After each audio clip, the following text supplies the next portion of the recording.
ngasi phongkiba tongan tonganba pausising amadi social media dagi lokachaba pausing update pijari ahanbada maruiba pau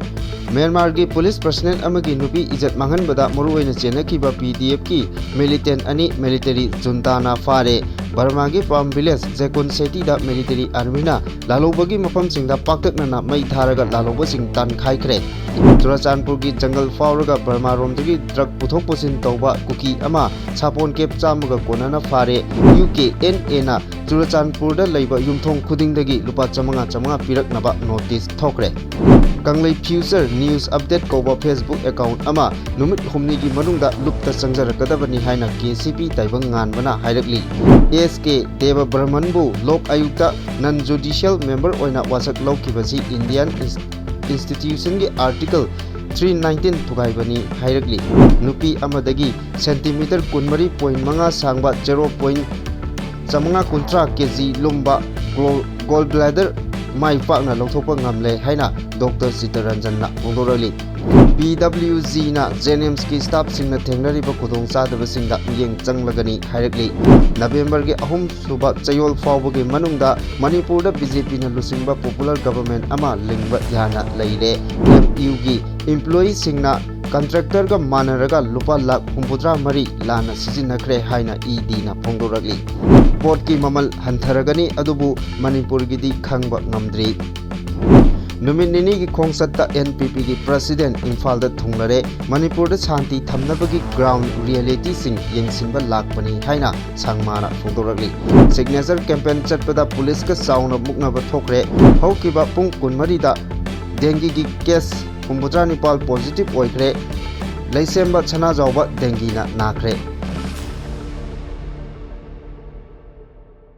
Hawjik pau chandongna pijari Myanmar da laiba police personnel amagi nupi gi ijat manghanba amadi matai manau hatpada maru oina chenaba PDF ki kukijo militant ani army na fakre ningsingba yabadi haukiba yumsa kaisa numit ki numidang pung 8 rom taba matamda Burma gi Sagaing region da Myanmar gi government ki police oiba personnel amagi nupibu personnel asigi mitmang maktada PDF ki militant singna sathina otpa naiba amadi nupi oibigi ijat hanjin manghallaba matungda matai manau animak minungsi yaudana hatkibaga loinana makhogi yumchu PDF personnel sing aduna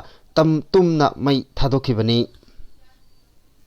Myanmar gi mafam khudingmakta tongan group singa amadi military army ga khud thongnaba asigi makha tarakpa sarukda Burma gi Palm Village Jakun City da military army na laloba singna leiba mafam singda paktaknana bom thadaba amadi mai thaduna laloba sing tanthokpa haukhre hairi Sisipur gi police singna matam kharagi mamangdagi ngaiduna amadi fanaba honaduna lakiba Churachandpur gi jungle fauraga Burma romdagi drug puthok puchin tawbada chenaba kuki hanbuba jemkho pau sahi humputret koba miyoi ama sapon kep chamaga konana Churachandpur police na amadi security force na phare hairi Kuki gi tongan ba insurgent group singna kuki gi maru oina government ki employee oiriba singdagi tongan ba demand sing lokhatnabagi notice thokraba matung makha tarakpada UKNA na amuk lan loidabaga loinana Churachandpur amadi kuki gi yumthong khudingmaktagi lupa chamanga pirakadabani haina notice thokre ningsingba yabadi mamangdasu educational gi oiba institution khudingmaktagi UKNA da lupa lakh 5 gi demand sing pigadabani hairubagi wathoksing oina khiba leire Hawjik pauche gi pausing amuk chandokna pijari social media da KCP taibang nganba grupu miyamna maring marangba loop ama oina ukhiba yaba loop asigi photo nataba atopa thagalakliba Kanglei Future News Update koba Facebook account ama numit humni gi manungda lupta changjarakadabani haina KCP taibang nganba group ki publicity secretary chalai nganba maiteina thadokpa chirol amana hairakli chirol asina makhata na hai Kanglei Future News Update Manipur koba Facebook account asina KCP taibang nganba group na ngarang October 9 da thokiba press release amaga mari lainana hariba Facebook page asida private practice toramba rims ki doctor sing pau phaurakadabani KCP taibang nganba haina caption ama haplaga Facebook ta upload tawrakiba khulai paiba miyoi kharagi photo adu loop asiga hiram amatada mari lainadaba photo ni Kanglei Future News Update Manipur na thagalakliba photo asi khudakta लौथोकदबनी हाइना खंगहनखिबगा लोइनना नुमित हुमनीगी मनुंगदा लुपता चंगजरक्तुना वाखल तामिन्नानबा खंगहल्ली करीगुंबा थोंग असिना मरम ओइरगा लुपकी ओइबा थबक थौरमसिंग असि मियामना मरिंग मरांगबा ओइना उखिबा याइ हाइबसी सोशल मीडिया पाइरिबसिंगना खंगना चटपियु हाइनासु अपील तौरी इरमदम कंगलेपाक असिदा खुंदामिनरिबा फुरुपचा सिंगगिदमक्ता केसीपी ताइबंगानबा ग्रुपना होनादुना लाक्ली थबक थौरमसिंग सपोर्ट तौबिदुना अमसुंग पुंगनिंग थोगटपिदुना लाक्लिबा खुदिंगमकपु लुप असिना यावोलगी इकाई खुमनबा उच्चबगा लोइनना अवांगबा थाकता थांगतनबसु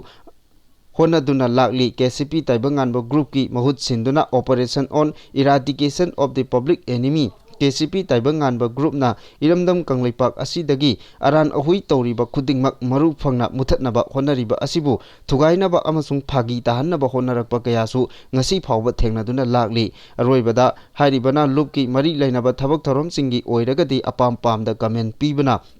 वाफम अमा ओइरगा असिगुंबा अरानबा पिक्चर सिंग असि सोशल मीडिया दा अपलोड तौबिरकनु निंगतम लालो इहोगी लिकलमदा मिंगचत थीबा याबा थबक थौरमसिंग मखा ताना तौबिगनु हाइरकली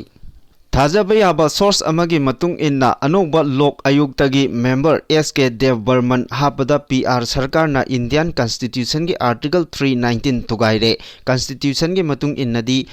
MPSC की चेयरमैन ओइरंबा मियोय अमता सेंटर नत्रगा स्टेट सरकार की थबक अमता तौबा यादे मियोय अदुना UPSC नत्रगा अतोप स्टेट की पब्लिक सर्विस कमीशन की दी तौबा याई हाइरी सोर्स असिना हाई इंडिया की कॉन्स्टिट्यूशन थुगाइदुना ngasi वासकलिबा SK देव बर्मन्ना मेंबर ओइबदा कॉन्स्टिट्यूशन न यादब थबक अमा PR सरकार न तौरे मसीगी मथक्ता मणिपुर लोक आयुक्त एक्ट 2013 ना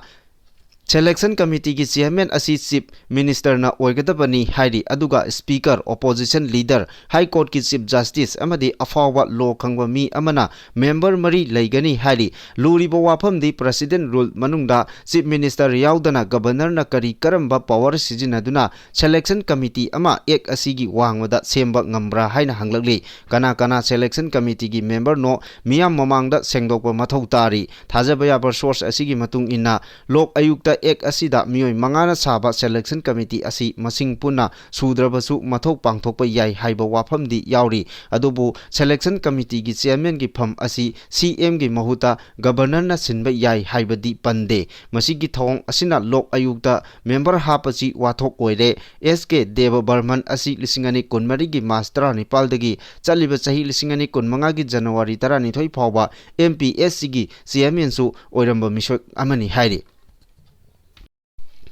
मणिपुर अहानबा सेंटीमीटर 13.5 0.9 kg लुम्बा गॉल ब्लैडर हत्ताद लेबा JR हॉस्पिटल माई पाकना लौथोकपा ngамखरे अना लायेंगे लमदा फिदमनिंगाई ओइना माई पाकलाबा असिगा मरी लेनना JR hospital consultant HPB and liver transplant surgeon ओइना थौपुरिबा डॉक्टर लोंगजम चित्तरंजन ना पौमीसिंगदा हाइकिबदा इंडिया की ओइना कुमजा 2013 दा राजस्थान की मसागी चही 93 सुरबी नुपी अमदगी 30 cm सांगबा गोल ब्लैडर लौथोकिबा अदुना ख्वाइदगी चावबा गोल ब्लैडर ओइदुना लैरी मसिगी हेक मथंग असिदा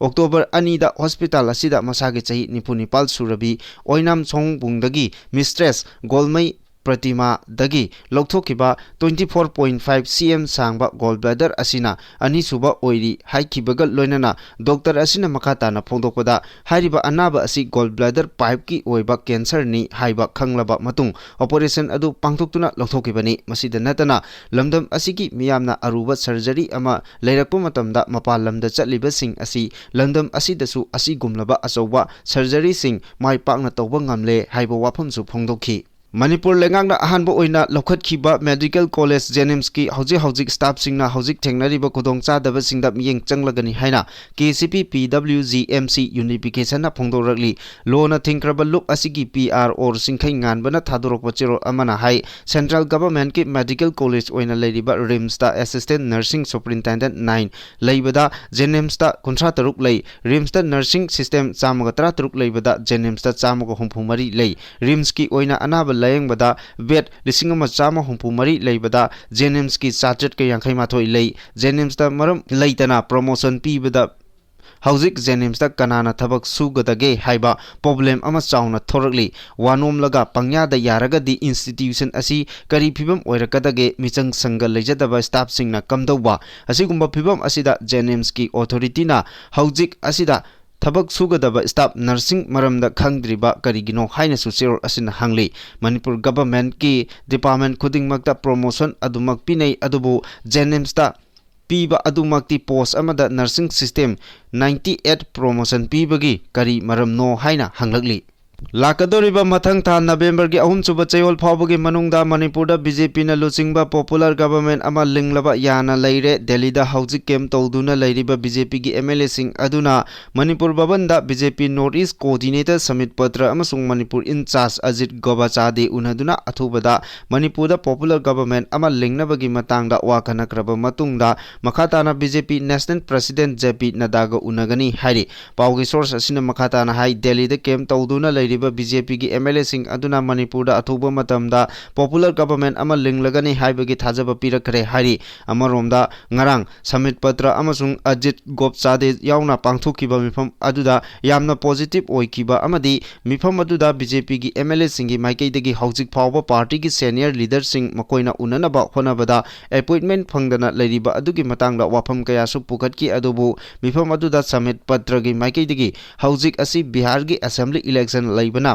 पार्टी की सीनियर लीडर सिंह मदुगिदमक एंगेजमेंट कया लैखिबना उननबगी शेड्यूल फंगदबने अदुबु बिहार की इलेक्शन लोइरब मतुंग पार्टी की सीनियर लीडर सिंह उनदुना खन्ना नैनबगी खुदोंचाबा अदु सोइदना फंगनी हाइबगी थाजब पिरखि अमरोमदा पांथोखिबा मिफम अदुदा बीजेपी की एमएलए थोकसोम राधेश्याम युमनाम राधेश्याम एच राजेन पौनम ब्रोजेन अमसुंग उसब उदिनदी सरुक याखिदे हाइरे मणिपुर यूनिवर्सिटी की इम्प्लॉई खरना कंट्रेक्टर अमगा मानरगा लुपा लाख 83 अरानब मोंगदा सिजिनखरे यूनिवर्सिटी असिगी फर्निचर लेबगी मतंगदा यामलब सेनफम अदु अरानब मोंगदा सिजिनखिबनी हाइरि लुपा लाख 83 काइथोखरगा हौजिक फावबा यूनिवर्सिटी असिदा फर्निचर पिरकपा लैत्रि मदुना मरम ओइरगा यूनिवर्सिटी असिगी यामलब सेनफम अमा अरेमबदा मांगहल्ले इंफॉर्मेशन डायरेक्टोरेट ईडी ना हिरम असिगी मतंगदा केस अमा लौखटपगा लोइनना थौदोक असिदा चेनरी ऑफिशियल सिंगी प्रॉपर्टी लाख अमा रोम सीज तौरे इन्फोर्समेंट डायरेक्टोरेट ईडी की सब जोनल ऑफिस की रिपोर्ट अमगी मतुंग इना prevention of money laundering act 2012 की मखादा चेनरीब एम्प्लॉई सिंगी प्रॉपर्टी सीज तौखिबनी पीएमएल एक्ट 2012 की मखादा लुपा लाख 83 रोम की एबुबेल प्रॉपर्टी सीज तौखी मणिपुर यूनिवर्सिटी की फाइनेंस ऑफिसर ओइरंबा के जीवन कुमार सिंह की लोइनबी कोनसम ओंबी सत्यवती देवी की मिंगदा लैबा रेसिडेंशियल प्रॉपर्टी अमा सीज तौखिबगा लोइनना एमएस लौरेंबम इंटरप्राइजेस की मपु ओइरिबा लौरेंबम रामेश्वर मैतै की लुपा लाख 94 रोम की ओइगदबा एग्रीकल्चरल लैंड अनि सीज तौखी सीबीआई की एंटी करप्शन ब्रांच न लोकलकपा एफआईआर अमगा मरी लैनना इन्वेस्टिगेशन सथबा हौखिबनी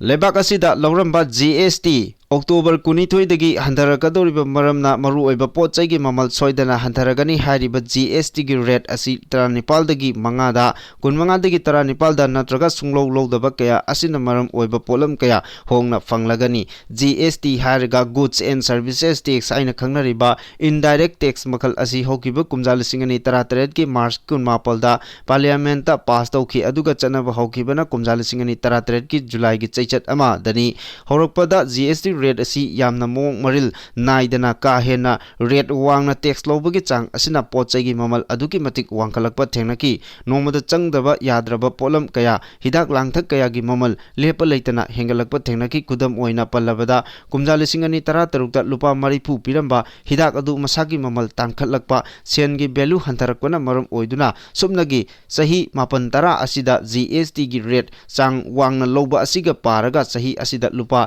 290 मतकता पीखी पोचैगी ममल तांखलिबा मखै हारिबा पोलम सिंग असि लैबगी चांग असुम हंथरखी अहोंबा ममल यामना पामनै अतांगबा अफबा पोट पामनदे समना हारिबदा अफबा मखलगी फुरिट फिरोल स्टोर रूम अमदगी यामना लैबा मसिंग यामना हंथगनी मदुगी महुत शॉपिंग मॉल लंबी लमजाउदा हारगा योनबा ऑनलाइन शॉपिंग ट्रेडमार्क याउदबा कंपनी दगी ओइदबा क्वालिटी कंट्रोल खंगदबा जीएसटी याउदबा सेकेंड हैंड दगी ओइना लैनबा मसिना करी मरमगिनो हाइबदा अफब मखलगी फिरित फिरोल ओइरबसु ममिंग चटलबा कंपनी पोलम ओइरबसु हेना होंगबा मफम थिरकपनी मसी खंगनरबा वाफम गातनी खुदम अमा ओइना पल्लबदा स्टोर रूम दा लुपा लिसिंग अमगा चनिपान पीबा खुंगुप अमा येंगबदा मानब पोट अदु ऑनलाइन शॉपिंग मॉल दा ममल अदुमक हंथना फंगनी अदुगा ट्रेडमार्क याउदबा मफमदना अमुका हंथना फंगनी अदुगा सेकेंड हैंड ददी लुपा चमंगा चातरुकदा फंगबा याय मदुदगी हेना हंथबसु फंगबा याय तसेंगना हायरबदा पोट सित्रबनिना अतोपा सिनफम ओनखिबा याय नत्रगा दुकान थोंग लोनबसु ताबनी मरम अदुना जीएसटी गी मिजेंग असि चपचाना थंबक ngamnaba lengakno honafam thoi GST chang hantarakpana pochegi mamal hantaragani Manipur gi di khangba ngamdri Manipur da hojik oriba phibam sing asigi ground reality sing yengsinduna tung koina chanagadaba shanti puraknabagi pandam da NPP gi president Kornak Sangma numit nini gi khongchatta Manipur da thonglare NPP gi national president asina Imphal airport ta thunglabada party asigi MLA sing amasung maru oiba thaupuba kayana harau tayamna okhi NPP gi president asina Imphal airport ta thunglakiba aduda paumi singa unaba amada phongdokibada lamdam asida leiriba miyam amadi stakeholders singa wari watai sanaduna ground reality sing adu khangdok trabadi leiriba ohoba sing adu mention ba ngamloi ground reality sing adu nainaraba matungda Manipur da tung koina चनगदबा शांति थमगदबा थबकसिंग करी तौगदगे हाइबदु लेपकनी NPP ना लमदम असिदा मतम चुपगी ओइना शांति थमबा पामी सही अनि हेना इरांग मायोक नदुना लेरकलिबा state असिगी वाथोक सिंग असि लोइसिनबा NPP गी माइकेदिगी अंगम बथाक तो होनदुना लागली लोइनाना party असिना होनखिबा कया अदुना मरम ओइरगा पांदम खरदी फंगबा ngamख्रबसु सिंगनबा कया अमसु हौजिक मायोकनरी मरम अदुना लमदम असिदा लेरिबा मियोय अमसु स्टेक होल्डर्स सिंगा उनदुना मखा ताना स्टेट असिदा शांति लांगनबा होनबगी तंगाई फदबा अदु लई स्टेट असिगी हौजिक राजनीति की तंग तादबा फिबम असिगी मरक्ता NPP असि हेना पाकथोक साकथोकनबगी मतंगदा करी मत लैबगे हाइना पौमिसिंग हंगिबा अमदा NPP की प्रेसिडेंट असिना फोंगदोकपदा लमदम असिदा NPP की पॉलिटिकल ग्रोथ हेना पाकथोक साकथोक हनबा हाइबसी मियामगी सपोर्ट की मखा पोली अदुबु पार्टी असिगी अहानबा पांदमदी लमदम असिदा शांति अमसुंग तंगदु लेताबा फिबम पुरकपा असिनी इलेक्शन हाइबसीदी लापना लई अदुगा मियामबु याइफनबा होनबा हाइबसिना अहानबा पांदमनी हाइकी NPP की प्रेसिडेंट असिगी खोंगजता पार्टी असिगी national general secretary organisation B Bage national secretary Saidul Khan अमसुंग नेशनल पीपल्स यूथ फ्रंट की प्रेसिडेंट मिनी नोंखालोना लोइना रखी NPP की नेशनल प्रेसिडेंट सिगी खोंगचत असिगी मनुंग चन्ना नुमिदांग वाइरम पुंग मंगा ताबा मतमदा मणिपुर की गवर्नर उनरबा मतुंग पुंग तरेत ताबदा पार्टी की MLA सिंग स्टेट एग्जीक्यूटिव अमसुंग पार्टी की फंक्शनरी सिंग सु उनबा उनखी हाइरी Stop Vote Chor हाइबा नेशनल वाइड सिग्नेचर कैंपेन की मनुंग चन्ना Manipur Pradesh youth congress committee की वॉलंटियर सिंगना ख्वाइरंबन इमा कैथेल की मरक्ता बैनर पाइदुना स्टॉप वोट चोरी की सिग्नेचर कैंपेन चटपदा मफम अदुदा ड्यूटी तारिबा पुलिस सिंगना अथिंगबा पीबदगी चाउनो मुकनबा थोखरे Manipur Pradesh youth congress committee की वॉलंटियर सिंगना स्टॉप वोट चोरी हाइना थाबा बैनर मखादा सिग्नेचर कैंपेन अदु BJP की थौंग यानिंगदबगा खोलाव कया लाउदुना थंगाल बाजार मचिंदगी हौरगा इमा कैथेल मरक यौरपदा पुलिसना अथिंगबा अदु पीबदगी मुकनबा अदु थोखिबनी मफम अदुदा Manipur Pradesh youth congress committee की वॉलंटियर सिंग अदु पुलिस का कन्ना मुकनरकपदगी कैथेल इमा कया थोलक्तुना खामदोखी स्टॉप वोट चोरी हाइबा सिग्नेचर कैंपेन अदुगा मरी लेनाना Manipur Pradesh youth congress committee की प्रेसिडेंट वाहेंगबम अनन्ना मियामदा हक अमसुंग जस्टिस की दमक Manipur Pradesh youth congress committee ना मतम पुंबदा लेपली BJP ना नमथाक तौदुना वोट कारगा शासन तौबा यारोय मखोय रिजाइन तौगदबनी BJP ना लेबाक मांगनबनी हाइना फोंदोखी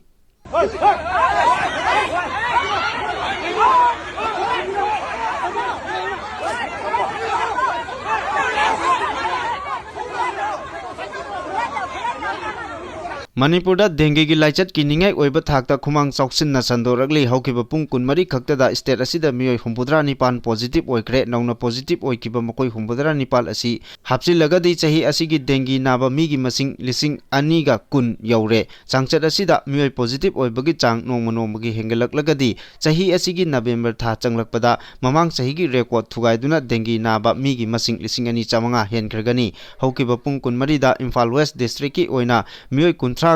हुम्फुमंगा पॉजिटिव ओइकी सही असिगी ओइना इम्फाल वेस्ट असी डेंगी की लाइचतना सोगलबा डिस्ट्रिक्ट अमा ओइरे अनोबा पॉजिटिव ओइरकपा मियोय हुम्फुमंगा असी हापचिलगदि Imphal west district dengue positive ओइबा मीगी मसिंग लिसिंग अमा चामरी मरफुनिथोय यौरे पावसिना मखाताना हारिबना हौकिबा पुंग कुनमरीदा मियोय 10 पॉजिटिव ओइकी मखोय 10 असी हापचिलगा इम्फाल ईस्ट डिस्ट्रिक्ट पॉजिटिव ओइकिबा मीगी मसिंग चनी मरीपुत्रा मरी यौखरे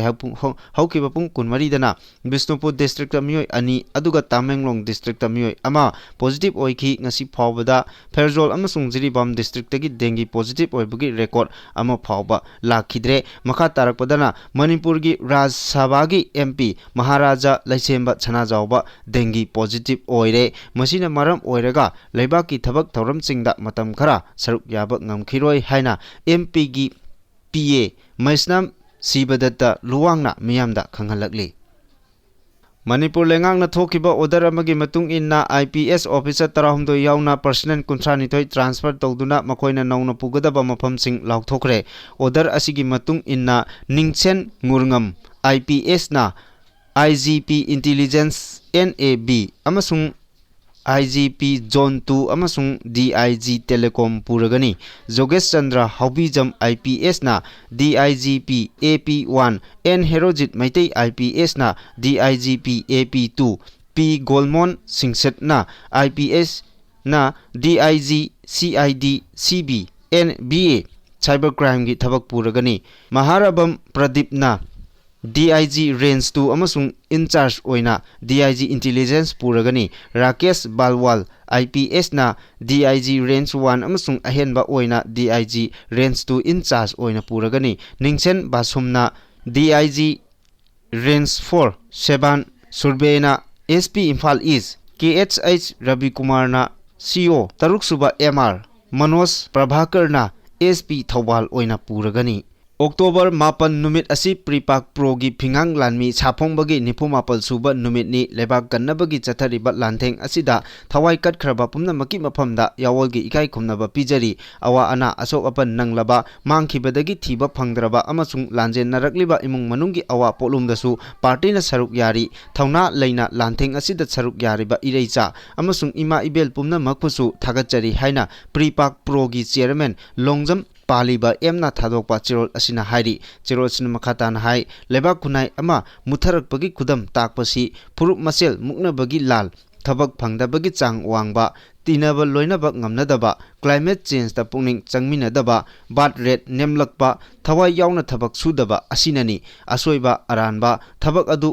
una semdokpagi mahutta mangja sanu ithau nathau nate haibagumna hindi londa sordo Chinese londa let e road violent English londa nahasingna toina hainaba let it be who career haiba wahising asina ithil piduna thabak pukningda changdabagi chatna lonchat apathetic culture semlakpani thagi talab soidragal loire khanba hai singlaba phamnaiba ayambana mathau mangamdi duty of responsibility khangna khunai chakhotna bagi thodang lode tasengna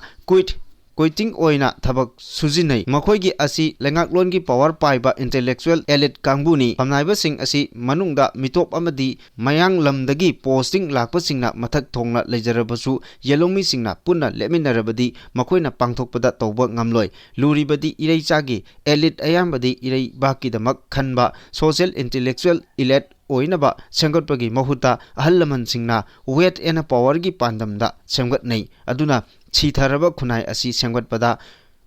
thawai sangnadre phibam sokchinbada pankhai yauraba lebak asi kalhounabagi atenba pakhum khara pijari haina phongdok rokpaga loinana dharma haibasi thoidokna lailing longi wafam khakta nate masa masagi imung khakta natana khunai asibu sengotpam thokpani khangna achumba maithong duty of responsibility loba aduni kangkhong chaitharaklaba iramdam asi kanba aikhoigi haurakpham maru muthatnaba lona amadi phongna landarakliba singbu thengnaba haibasi maitei natraga manipuri masa oibagi dharmani aikoi pumnamaki thadoknaba yadraba dharma asigi mityengda kanana yeknabano kanana marupno haibudu khangadabani hiram pumnamakta ꯃꯤꯄꯥꯜ ꯇꯥꯡꯂꯕ ꯂꯥꯏꯔꯕ ꯈꯨꯟꯅꯥꯏ ꯑꯣꯏꯔꯦ ꯍꯥꯏꯕꯁꯤ ꯔꯤꯌꯦꯂꯤꯇꯤꯅꯤ ꯑꯁꯦꯡꯕ ꯐꯤꯚꯝ ꯑꯁꯤ ꯈꯪꯅ ꯏꯔꯝꯗꯝꯒꯤ ꯑꯣꯖꯥꯁꯤꯡ ꯗꯣꯛꯇꯔꯁꯤꯡ ꯂꯧꯃꯤ ꯁꯤꯟꯃꯤꯁꯤꯡ ꯑꯉꯝ ꯑꯊꯧꯁꯤꯡꯅꯁꯨ ꯊꯕꯛ ꯃꯥꯏ ꯑꯣꯟꯁꯤꯜꯂꯛꯐꯝ ꯊꯣꯛꯇ꯭ꯔꯥ ꯏꯟꯗꯤꯌꯥꯒꯤ ꯁꯣꯁꯤꯌꯦꯜ ꯀ꯭ꯂꯥꯁꯀꯤ ꯄꯥꯋꯔ ꯄꯣꯂꯤꯇꯤꯛꯁꯅ ꯏꯟꯖꯤꯟ ꯑꯣꯏꯕꯅꯤ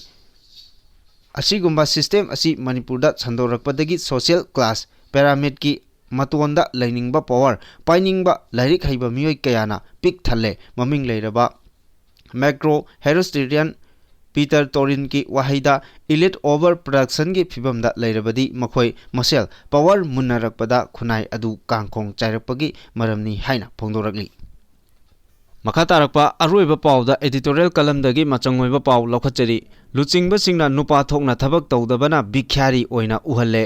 मियामना सेंबा लेंगाकना मियामगी याइफनबा तौबा थबक मदुगिदमक्तनी डेमोक्रेसी चटपा लेबाक अमा ओइना मियामगी चही मंगागी हक पीदुना लुचिंगबा ओहेलिबनी लुचिंगबा अमा ओइबगी वाखलोन पुथोक्तुना मियामगी याइफ थौरांग पाइखतनबा थागतखिबा ngaktani मियामना थागतखिबा मिहुचिंग चही मंगादी निंगथौ ओइगदोरिबनी मखोइगी अपाम्बा अनिंगबता तौनिंगबता तौगदोरिबनी लाइरिक लाइसु हैरबसु हैत्रबसु सेल पाइरबसु पाइद्रबसु मियामगी लुचिंगबा मपी मपागी मिंगथोल पीदुना मनिंग तमहलिबनी मियामदा नोंजदुना खुरुमदुना सही मंगागी हक पियु हाइना मिखलगी ममांगदा मियामदा हाइजखिबा कया अदुगी मतुंग इन्ना असेंबलीगी मिहुत ओइना थागतखिबनी मिखल थेंगनद्रिंगैगी ममांगदा वासखिबा मियामदा थमखिबा थाजबा पुमनमक बोट काखरगा कौबगी चनबी असि लहननिंगदे मियोय लिसिंग कयाना पीखिबा थाजबा अदुदगी हेना एमएलए सिंगना थबक तवनिंगी मिचम मियामदी पॉलिटिकल पार्टी दा येंगलगा बोट पीबा अमत नते अफबा मिहुत मियामगी खनगदबा मियोयदा boat पीदुना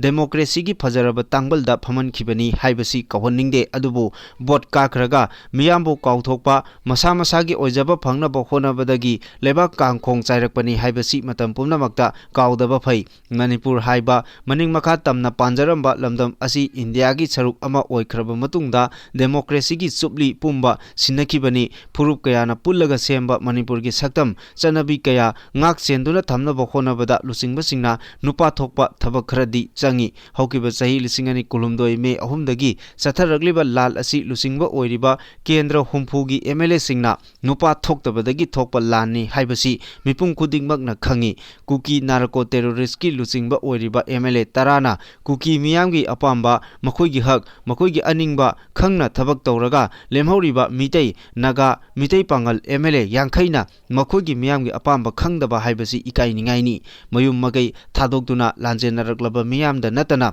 mayumda lejariba lamdamasigi miyambu haifum khangdana awaba mayokna halli haibasi MLA singna khangba phai covid ki saitheng matung kuki gi lanna amuk saitheng nanghalliba asina nomagi chara tanjariba miyoi singda sufam nompham khangdana leliba punsi kari khangdabano lenga ki thabak tawba miyoi kharana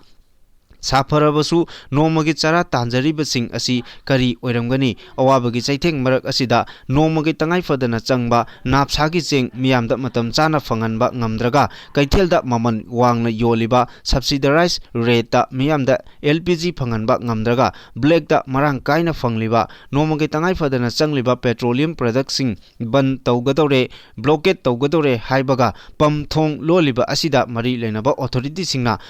वाफम अमता फोंगदोक ngamdriba asina karigino national highway animak manipur gi miyam ningtamna chatpa ngamnadre port ki mamalna atia pakna wanglaba matam asida congress BJP anina hunaduna afaba sabagi matam natte miyam gi chakthung matik chana phanganba honabagi mahuta miyamna taning loidaba wafam kaya phongdoktuna thongna phaba sakpanadi afaba haiba honade MLA amagi matamsi chahi manga khaktani haibasi kaw khragadi hojik leiriba MLA singna mathangi matam lakpada miyamna kari pakhum pirakani haibadusu kupna nainabagi tangai fadaba leibra haina khali wapamasi kupna khanthaba ngamba MLA na mathangi mikhalda miyamga loinana chaminaba ngamgani wapamasi nathairaga miyamgi apambagi mayokta sel pairaga mayai kaba chinjak sijinaraga mi phagani haibasi hojiki matamda yararoi haibasi kawdaba phai hojik state असिदा BJP मसागी तसेंगना MLA मसिंग कुंथ्रानी थोई लेदुना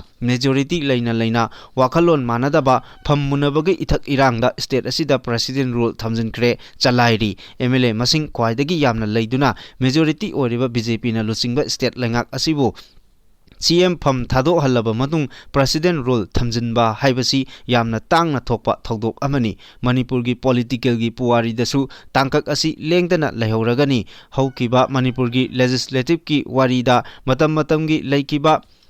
सकनाइरबा political की लुचिंगबसिंगना चलंबा लिचत अमदी लौरंबा थौदांग अदु हंगतना येंगबदा कानागनी हाइना खल्ली।